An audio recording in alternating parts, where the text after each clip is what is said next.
Online class start कर।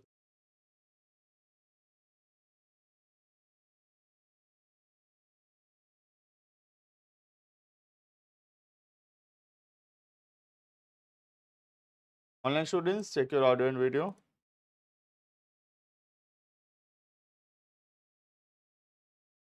देखना, हम आज तीसरा टाइप ऑफ एक्सपेंडिचर पढ़ेंगे जो कि सबसे इंपॉर्टेंट है, that is deferred revenue expenditure. ठीक है, डेफर्ड रेवेन्यू एक्सपेंडिचर एक ऐसा एक्सपेंडिचर है जो थोड़ा बहुत कैपिटल के जैसा भी है और थोड़ा बहुत रेवेन्यू के जैसा भी।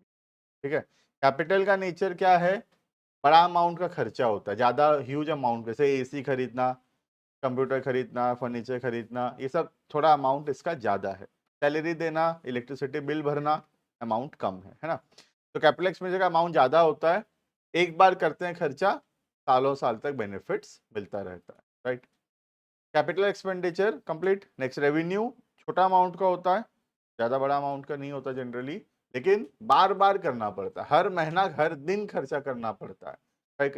That is revenue expenditure. ठीक है, क्लियर है ये? अब मैं तुमको एग्जांपल दे रहा हूं डेफर्ड रेवेन्यू। ठीक है, डेफर्ड रेवेन्यू पहले समझ लेते हैं, फिर देखते हैं। सबसे पहले मुझे बताओ कि एडवर्टाइजमेंट करना क्या है। रेवेन्यू है ना, एडवर्टाइजमेंट करना रेवेन्यू है, क्योंकि एडवर्टाइजमेंट बार बार करना पड़ेगा। ऐसा तो नहीं है कि एक बार एडवर्टाइजमेंट कर दिया, हो गया, 10-20 साल नहीं लगेगा एडवर्टाइजमेंट। हर बार करना पड़ता है, हर समय करना पड़ता है, हर महीना करना पड़ता है ना। तो एडवर्टाइजमेंट एक रेगुलर खर्चा है जो बार बार करते रहना पड़ता है। ठीक है, तो एडवर्टाइजमेंट जो है वो एक रेवेन्यू एक्सपेंडिचर है, क्योंकि ये खर्चा बार बार करते रहना पड़ता है। इसका बेनिफिट्स बहुत जल्दी खत्म हो जाता है ना, इसका बेनिफिट्स बहुत जल्दी एग्जॉस्ट हो जाता है, खत्म हो जाता है, राइट। अब मैं तुमको एग्जांपल दे रहा हूं। एक कंपनी है रिलायंस जियो बोल के, पता होगा तुमको, है ना, जानते हो जियो? जियो जब इंडिया में आया, जब शुरू किया, मतलब बैक इन द ईयर 2016-17 के तरफ, ठीक है, जब जियो शुरू हुआ। तुम लोग कितने साल के थे? तुम्हारा 6-7 साल के थे, ठीक है। चलो, तो पता है तुमको रिलायंस जियो क्या स्ट्रेटेजी लाया था इंडिया में जब शुरू किया? फ्री सिम, है ना, सबको पता है कि फ्री में इंटरनेट दिया रिलायंस। रफली इंडिया में 2 साल तक, रफली फॉर 2 इयर्स, रिलायंस फ्री में इंटरनेट देता रहा। मार्केट में 3G था उस समय, रिलायंस जियो 4G लाया और 4G इंटरनेट लोगों को फ्री में देता रहा। अराउंड 2016 से लेके 17 एंडिंग, 18 बिगिनिंग, रफली 1.5-2 साल तक इंडिया में फ्री में इंटरनेट दिया। ठीक है, एक एक आदमी को 8-8 सिम लेना अलाउड था। मैं लाया था 8 सिम, बाकी का तो छोड़ो। I have bought 8 SIMs of Reliance Jio just for the purpose of using 4G unlimited internet. मतलब एक दिन में 2 GB का लिमिट है ना, तो फिर मेरे को तो 16 GB चाहिए, तो मैं तो 8 सिम लेके आया कि 16 GB इंटरनेट लगेगा मुझे। ठीक है, तो ऐसे लोग अंधाधुन सिम खरीदने लगे और इंटरनेट यूज करने लगे। ठीक है, रिलायंस 1.5-2 साल तक पूरे इंडिया को फ्री में डेटा दिया। रिलायंस का तो खर्चा हुआ होगा, क्यों दिया? मार्केट बिठाने के लिए और अपना एडवर्टाइजमेंट और प्रमोशन के लिए, है ना, ताकि उसको आगे प्रॉफिट मिल सके, राइट। यही सब रीजन है। तो इंडिया में 4G का लोगों को आदत नहीं था, 3G का आदत था, है ना। अभी रिलायंस आता बोलता कि 4G इंटरनेट देंगे, 399 रुपया लेंगे, 80 दिन का, 84 दिन का, 90 दिन का, जो भी। तो आधे लोग बोलते ठीक है, ले लो पैसा, 4G दे दो। बाकी लोग बोलते नहीं नहीं, हमारा 3G ठीक है, हमको 4G चाहिए नहीं, है ना। लेकिन जब फ्री में इंटरनेट दिया, सबको 4G चाहिए अब, क्योंकि फ्री में मिल रहा है। अब 1.5-2 साल तक देने का क्या लॉजिक है? 2 महीना दे के भी बंद कर सकता था रिलायंस। लोगों को आदत दिलाने का, है ना। आज मुझे, जब मैं YouTube खोलता हूं और एक वीडियो को प्ले करता हूं, तो मुझे आदत है प्ले करते ही स्क्रीन घुमाना, वीडियो प्ले हो गया। मुझे बफरिंग टाइम जो है वो पसंद नहीं है, राइट। आज के दिन में पहले लोगों को कोई दिक्कत नहीं था बफरिंग से, मैं भी उस समय यूज करता था फोन, है ना। तो हमको आदत था कि हाँ यूट्यूब में वीडियो प्ले करना है तो डाउनलोड में लगा दो भाई, थोड़ी देर में डाउनलोड हो जाएगा, 10-15 मिनट में, फिर देख लेंगे। ऐसा आदत था सबको, है ना। सॉन्ग डाउनलोड करना है, एक 5 MB का भी सॉन्ग डाउनलोड करना है, आदत है 3-4-5 मिनट लगेगा डाउनलोड हो, ठीक है। बट 4G से क्या हुआ, ये आदत लोगों का बदल गया। लोगों को आदत हो गया स्पीड इंटरनेट का, 1.5-2 साल स्पीड इंटरनेट यूज करने का आदत हो गया। अब जब अचानक से ये फ्री बंद हो गया तो अब लोग पैसा देकर इंटरनेट खरीदे, राइट। तो this was a master stroke bye Reliance, है ना। Basically all this was nothing but an advertisement, प्रचार था, ये एडवर्टाइजमेंट था, है ना। रिलायंस 2016 में एडवर्टाइजमेंट किया था। रिलायंस जब एडवर्टाइजमेंट किया था ना, 8 सिम फ्री में देता था, मैं भी 8 सिम लाया था। तब अपने पापा, तो देखना मोबाइल नंबर ऐसे सेव है आजकल लोगों के फोन में, पापा पापा जियो, तो देखियो सेव होता हुआ लोग, पापा पापा एयरटेल तो नहीं है।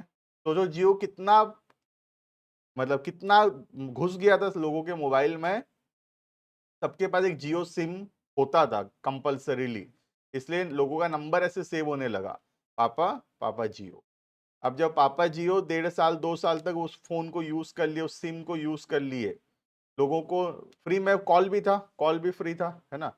तो जब मुझे कॉल लगाना होता था, मैं कौन सा से लगाऊंगा, पैसा वाला से कि बिना पैसा वाला से, बिना पैसा वाला से। 1.5-2 साल से मैं उसी नंबर से कॉल करता हूँ, लोग वो नंबर सेव कर लिए मेरा।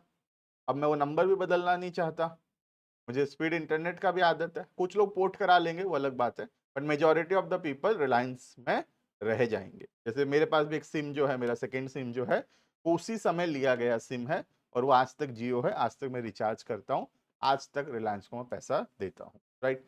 तो रिलायंस ये जो खर्चा किया 2016 में, उसका बेनिफिट्स रिलायंस को आज तक मिल रहा है कि नहीं? मिल रहा है। आज 2025 हो गया, आज भी मैं कल ही रिचार्ज किया हूँ, 399 रुपए का पैक भरवाया हूँ, 78 डेज का या 84 डेज का, ऐसे ही कुछ। तो अभी 400 रुपये दिया हूँ मैं रिलायंस को 2 दिन पहले। क्यों दिया? क्योंकि रिलायंस मुझे आदत लगवाया था स्पीड इंटरनेट यूज करने का बैक इन 2016, राइट। तो आज मैं उसको आज भी 400 रुपया भरा हूँ, ठीक है। तो रिलायंस को आज भी फायदा हो रहा है। ये जो खर्चा रिलायंस किया था एडवर्टाइजमेंट में, 1.5-2 साल इंटरनेट दे के, आज भी उसका बेनिफिट हो रहा है रिलायंस, है ना। तो आज भी बेनिफिट्स हो रहा है, यहां तक समझ में आ गया। लेकिन अभी तो तुम बोले कि एडवर्टाइजमेंट रेवेन्यू एक्सपेंडिचर है, इसका बेनिफिट जल्दी खत्म हो जाता है। ये एडवर्टाइजमेंट तो चला जा रहा है, इसका बेनिफिट चलते ही जा रहा है। 2016 में खर्चा किया था, 2025 हो गया है, 9-10 साल हो गया, आज तक रिलायंस को बेनिफिट्स मिल रहा है। तो ये एक ऐसा रेवेन्यू एक्सपेंडिचर है, ऐसा यूनिक रेवेन्यू एक्सपेंडिचर है, जिसका बेनिफिट्स 1 साल से ज्यादा में मिल रहा है।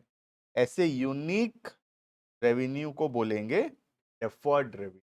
बात समझ में आ रहा है? तो what is deferred revenue? Capital मतलब कोई फिक्स्ड एसेट खरीदे, एक बार मैं सबको रिकॉल करता हूं, ठीक है। तीनों के बीच में डिफरेंस जानना बहुत जरूरी है। देखो, कैपिटल एक्सपेंडिचर, कोई फिक्स्ड एसेट खरीदे जिसका बेनिफिट्स लॉन्ग टर्म में मिलता रहेगा, है ना। जैसे एसी खरीदा, आज खरीदा 5 साल चलेगा, ये कौन सा एक्सपेंडिचर हुआ? कैपिटल।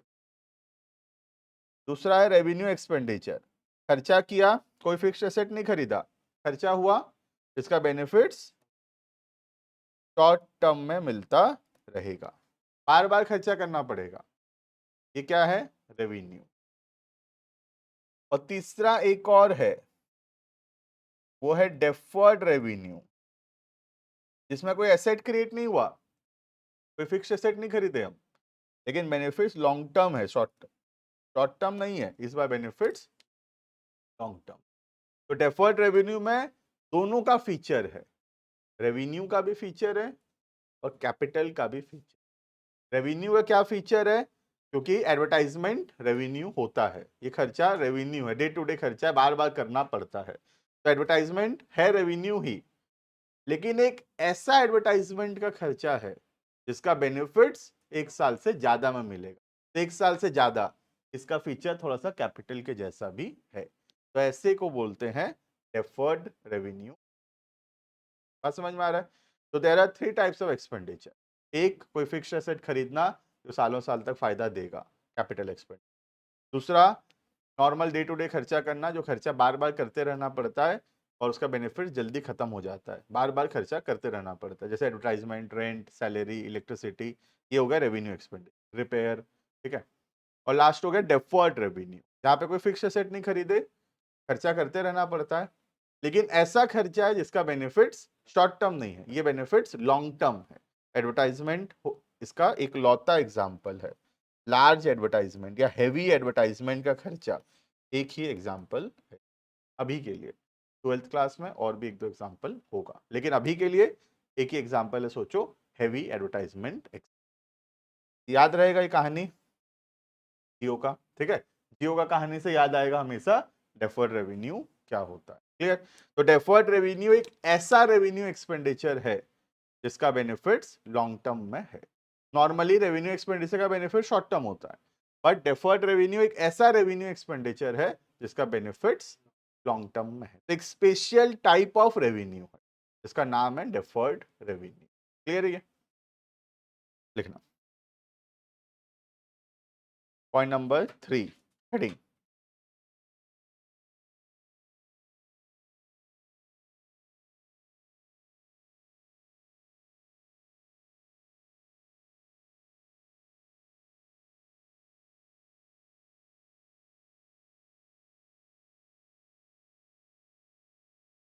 देखो, एक्सपेंडिचर का तीसरा टाइप नाम है deferred revenue. Deferred revenue expenditure is a revenue expenditure, ध्यान रखना, ये है तो रेवेन्यू ही, बट ऐसा रेवेन्यू है जिसका बेनिफिट्स एक साल से ज्यादा है। वरना नॉर्मली रेवेन्यू का बेनिफिट तो एक साल से कम होता है, ये एक ऐसा रेवेन्यू है जिसका बेनिफिट्स एक साल से ज्यादा है।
क्लियर है ये?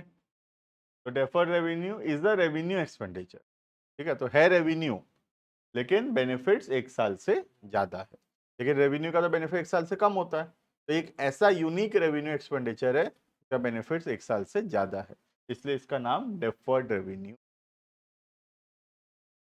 The estimated benefit of such expenditure will accrue in more than one financial year, एक साल से ज्यादा में बेनिफिट्स मिलेगा। अभी के लिए एक एग्जांपल है लार्ज एडवर्टाइजमेंट एक्सपेंडिचर। क्लियर है?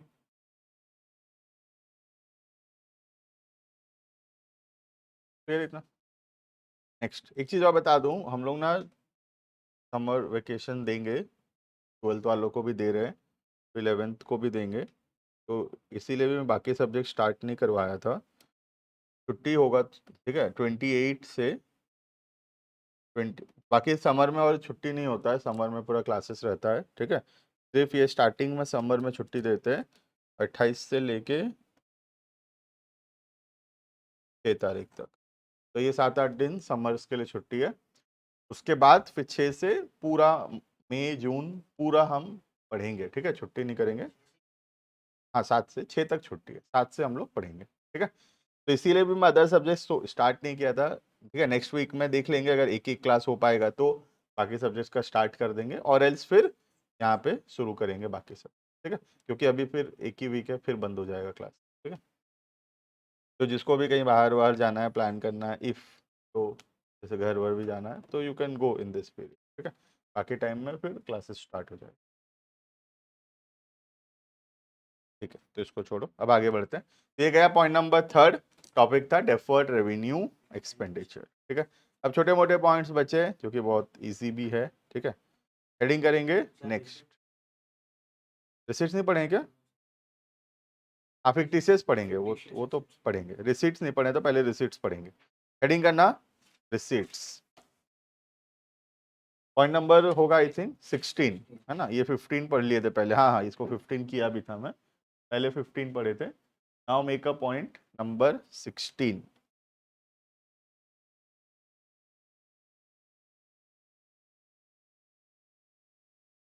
हेडिंग पॉइंट नंबर 16, टॉपिक है रिसीट्स।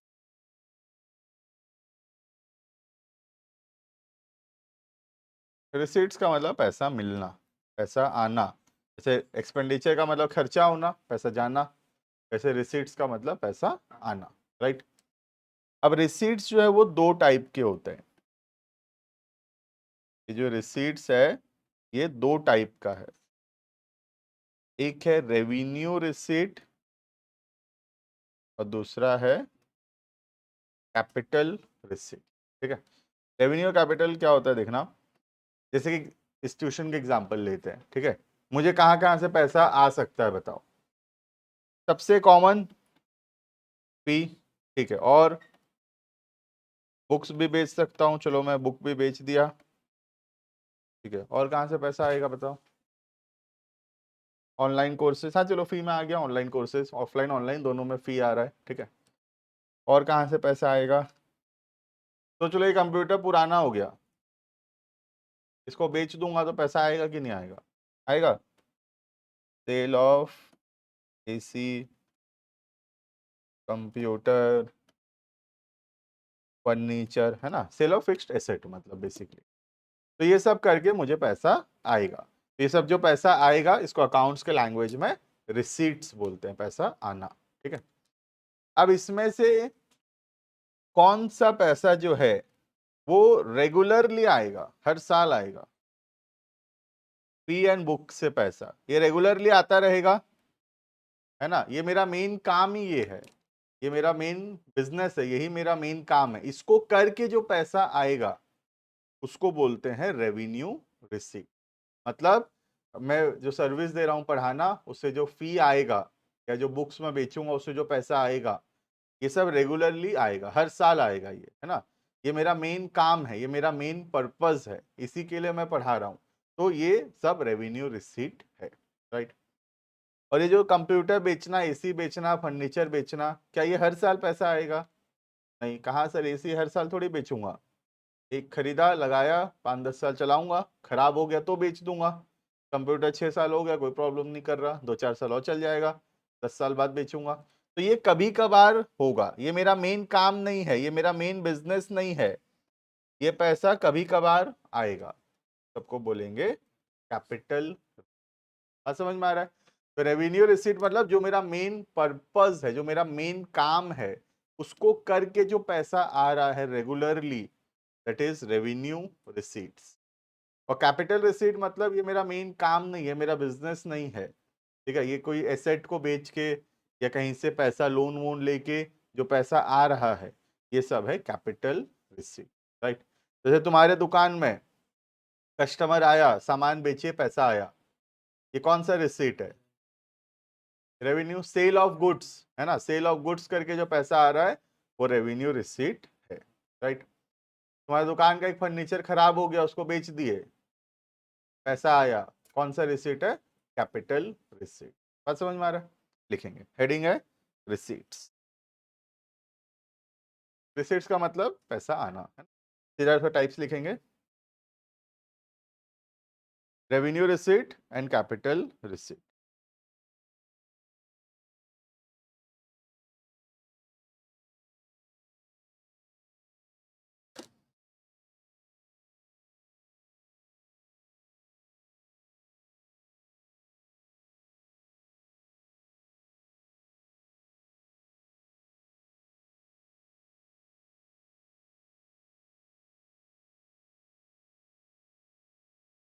कैपिटल का तो क्या शानदार डेफिनेशन है, देखो, capital receipts are the receipts which are not revenue receipt, capital. ठीक है, एग्जाम में ये मत लिख देना रेवेन्यू में, receipts which are not capital receipt is revenue receipt, तो समझेगा कैसे एग्जामिनर, है ना।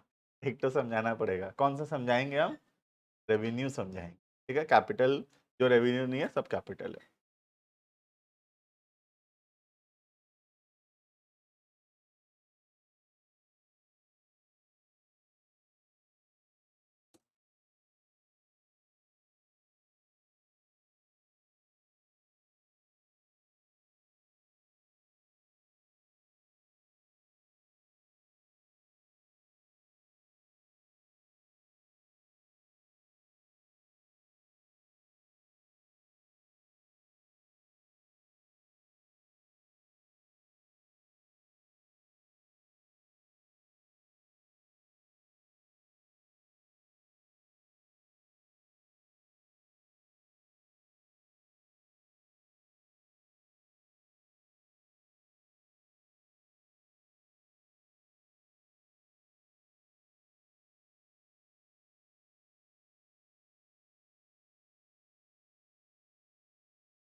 फिर इतना रिसीट्स, ठीक है, तो बहुत इजी टॉपिक है रिसीट्स, जस्ट एक्सपेंडिचर का ऑपोजिट ही है।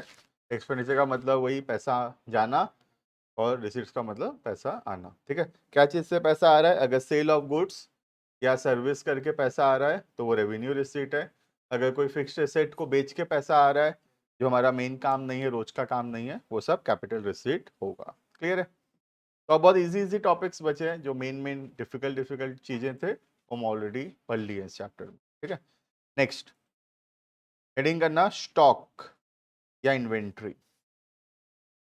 ये भी बहुत इजी वर्ड है, स्टॉक या इन्वेंट्री।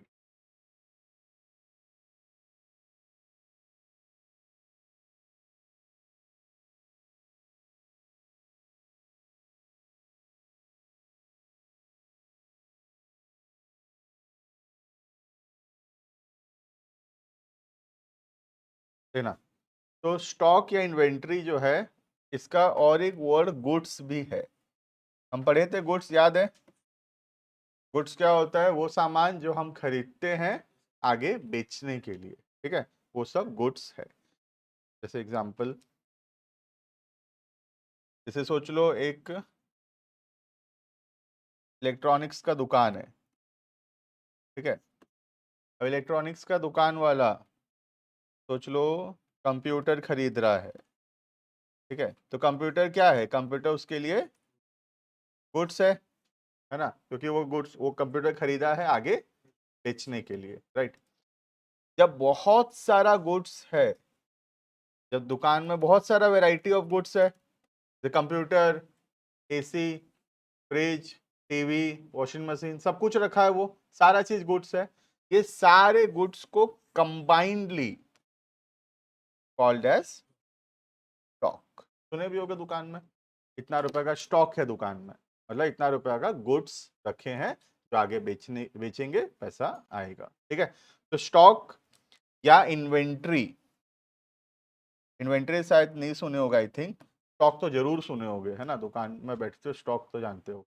तो स्टॉक या इन्वेंट्री का मतलब होता है दुकान में जो सामान हमारे पास रखा हुआ है बेचने के लिए। इंडिविजुअल यूनिट्स को गुड्स बोल रहे हैं और सारे गुड्स को कंबाइंडली एक साथ हम स्टॉक बोल रहे हैं, ठीक है। जैसे बोलते हैं कि दुकान में भी 50 लाख का स्टॉक है, मतलब दुकान में जो गुड्स रखा गया है वो सब गुड्स कंबाइंडली टोटल वैल्यू उसका 50 लाख रुपीज है, इज कॉल्ड एज स्टॉक और also called as inventory, right. Clear है इतना? अब ये जो स्टॉक या इन्वेंट्री है, एक ईयर जो है वो हमारे लिए ईयर शुरू होता है 1 जनवरी को और खत्म होता है 31 दिसंबर को, है ना। न्यू ईयर बनाते हैं ना 31 दिसंबर को। ये सब ना किनके लिए बताऊं? जो साइंस लिया उनके। हमारे लिए ये न्यू ईयर नहीं है अब से, हमारे लिए न्यू ईयर बदल गया। हमारे लिए ईयर शुरू होता है 1/4 को, जैसे अभी 1/4/2025 को एक नया साल शुरू हुआ है जो खत्म हो जाएगा 31/3/25, सॉरी 26 को, है ना। तो हमारे कॉमर्स वालों के लिए ईयर का मतलब ये है, ठीक है। ईयर का मतलब एक एक से 31/12 नहीं है, वो साइंस के लिए वो गया, वो 10 तक के लिए ईयर का मतलब ये था, ठीक है। अभी हमारे अकाउंट्स के लैंग्वेज के अंदर for the purpose of reading commerce हमारे लिए ईयर है 1 अप्रैल से लेके 31 मार्च तक, ठीक है। पहले हमसे कोई पूछता था कौन सा साल चल रहा है, तो हम उसको बोलते थे 2025 चल रहा है ना। अभी भी तुमसे कोई पूछेगा 10 तक के बच्चे को कौन सा साल चल रहा है रे, बोलेगा 2025 चल रहा है। हमसे कोई पूछेगा कौन सा साल चल रहा है, 2025-26 चल रहा है। The year is pronounced as 2025-26 is going on because the year is started in the year 2025 but it will end on 26, hence the year is pronounced as 2025-26। तुम देखिएगा तो स्कूल भी ऐसे ही चलता है ना, स्कूल भी तो ऐसे चलता है, 1 अप्रैल से सेशन शुरू होते हैं, मार्च में नॉर्मली फरवरी मार्च में एनुअल एग्जाम्स होते हैं, खत्म होता है, फिर अप्रैल से शुरू होता है। तो हमारा इंडिया में एजुकेशन भी ऐसे ही चलता है, नीचे वाले सिस्टम थोड़ी ऐसे चलता है। 1 जनवरी को थोड़ी ईयर शुरू होता है, 31 दिसंबर को एनुअल एग्जाम होता है, एग्जाम मार्च में होता है, राइट। तो ये है हमारा ईयर, ठीक है। अब ईयर के शुरुआत में जितना रुपए का दुकान में हमारे पास सामान था, मतलब 1/4/2025 को सुबह सुबह दुकान में जितना रुपए का सामान था, इसको बोलते हैं ओपनिंग स्टॉक। मतलब ईयर के शुरुआत में कितना रुपए का सामान था दुकान में, और ईयर के एंडिंग में जितना रुपए का सामान था that is called as closing stock, right. तो स्टॉक दो टाइप का होता है, opening stock, closing stock. Opening stock मतलब ईयर के शुरुआत में कितना रुपए का सामान था, और क्लोजिंग स्टॉक का मतलब ईयर के एंड में कितना रुपए का सामान है। Clear. Stock also called as inventory, inventory भी बोलते हैं स्टॉक को, ठीक है। स्टॉक क्या चीज है, सारे गुड्स को combinedly called as stock. Clear है ये, देखेंगे बहुत इजी टॉपिक है।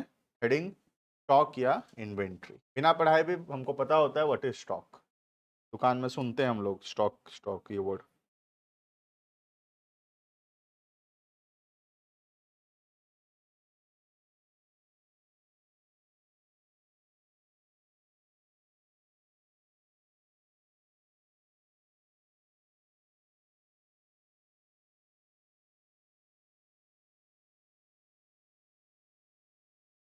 स्टॉक या inventory is a current asset, याद है गुड्स भी तो करंट एसेट था, तो स्टॉक या इन्वेंट्री भी वही है, current asset. Held by an enterprise for the purpose of sale, बेचने के लिए रखा गया है, मतलब गुड्स का ही बोल रहा है ये। और for the purpose of using it in the production of goods. कौन मुझे बताएगा ये लाइन किस चीज के बारे में बोल, ठीक से पढ़ के बताओ। और for the purpose of using it in the production of goods, वो चीज काम आएगा, क्या बोलते हैं, रॉ मटेरियल। वेरी गुड, तो ये रॉ मटेरियल के बारे में बोल रहा है। तो स्टॉक क्या क्या चीज का हो सकता है, स्टॉक या तो गुड्स का हो सकता है, या स्टॉक जो है वो रॉ मटेरियल का भी हो सकता है। क्लियर है। गुड्स जो है वो सीधा बेचने के लिए है, सीधा बेचेंगे उसको, और जो रॉ मटेरियल है उसको गुड्स में कन्वर्ट करेंगे और फिर बेचेंगे।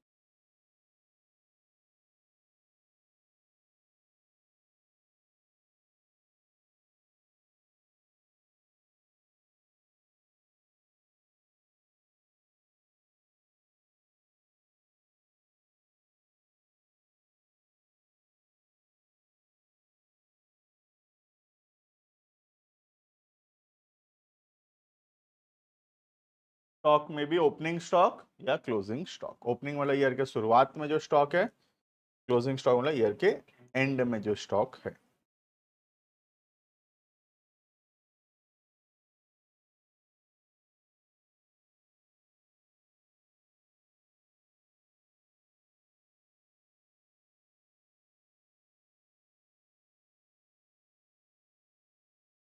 क्लियर है ये स्टॉक या इन्वेंट्री, ठीक है।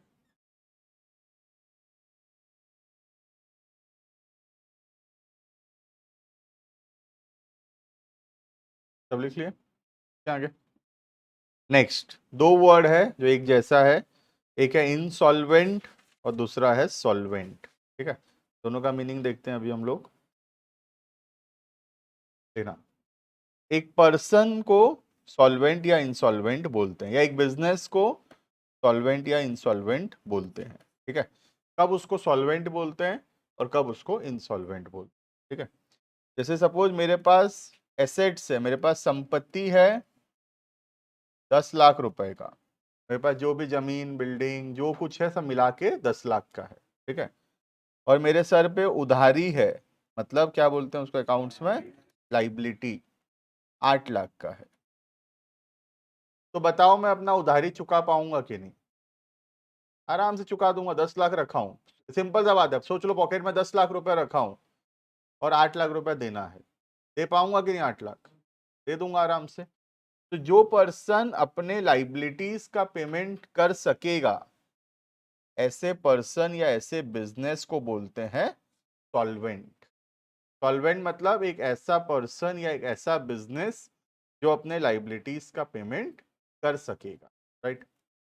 दूसरा एग्जांपल में, सपोज मेरे पास एसेट्स है 10 लाख का, और मेरे सर पे लाइबिलिटीज जो है वो 15 लाख रुपए का उधार हो गया है मेरे सर पे, रखा हूं 10 लाख, मांग रहे हैं 15 लाख रुपया, दे पाऊंगा कि नहीं दे पाऊंगा, दे पाऊंगा 15 लाख रुपया, 10 ही रखा हूं, 15 कहाँ से दूंगा।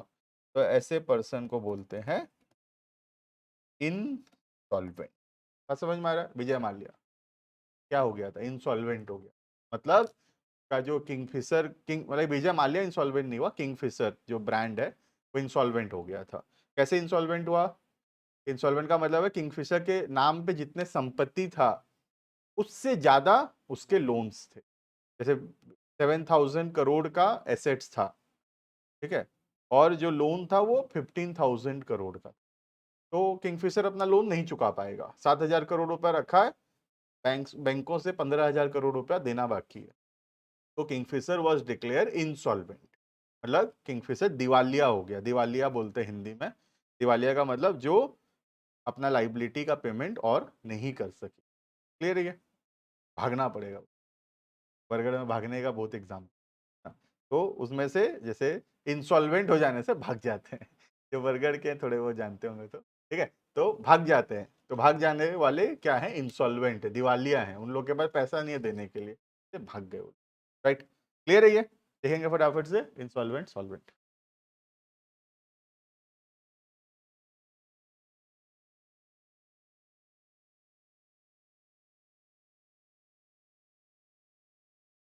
Insolvent is a person or enterprise which is not in a position, जो अपने लाइबिलिटीज का पेमेंट नहीं कर सकेगा। Not in a position to pay its debt. Debt मतलब उधार, और सॉल्वेंट का मतलब है which is in a position.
Clear है? Insolvent solvent very easy.